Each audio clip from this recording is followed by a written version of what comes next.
আসসালামু আলাইকুম সবাইকে।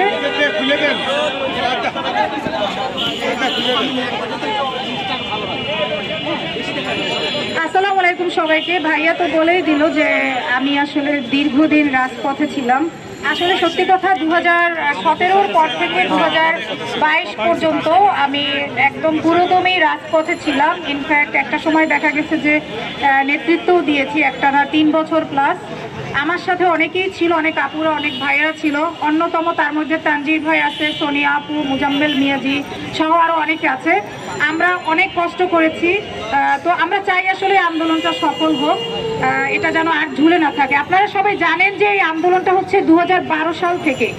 একমাত্র ছাত্র দাবি এই দাবিটা যে আবেদনের বয়সসীমা 35 চাই, যেই একটা মাত্র দাবি আজ পর্যন্ত পূরণ হয় নাই।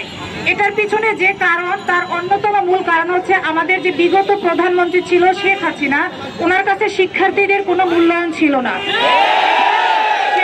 শিক্ষার্থীরা যখনই যে দাবিটা দিয়েছে, যতই যুক্তি তথ্য দিয়ে তার কাছে যতবার ফাইল পাঠানো হয়েছে বা যত রক্তারক্তি হয়েছে না কেন, উনি কোনো কিছুই মনে করতো না এটাকে। ইনফ্যাক্ট উনি এটা ওনার মাথায় নিত না।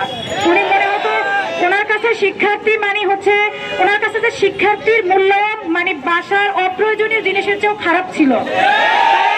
যে কারণে কোটা সংস্কারটা একবার দিয়েও 18 সালে আবার বাতিল করেছে, কারণ ওনার কাছে শিক্ষার্থীদের কোনো ভ্যালু ছিল না। এবং এই 35টা হচ্ছে সবচেয়ে যৌক্তিক দাবি, সবচেয়ে মেধা এবং যোগ্যতা প্রকাশের জন্য আবেদনের একটা বয়স সীমা। এটা একটা হাস্যকর এবং খুবই খুবই হাস্যকর একটা ইললজিক্যাল কথা।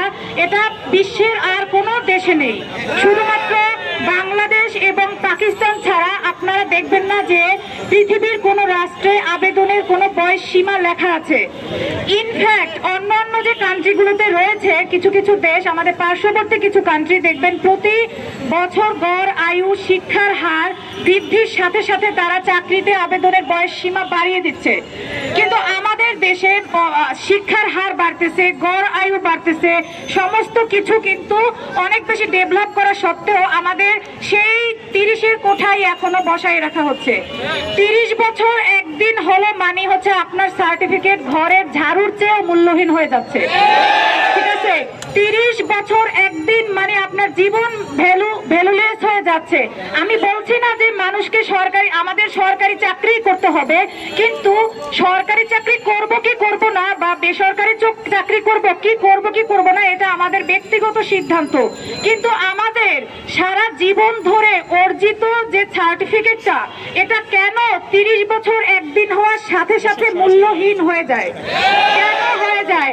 একটা মানুষকে, একটা স্টুডেন্টকে আমাদের বাংলাদেশের প্রেক্ষাপটে সমস্ত ছাত্রছাত্রীদেরকে কত কষ্ট করে সার্টিফিকেট অর্জন করতে হয়।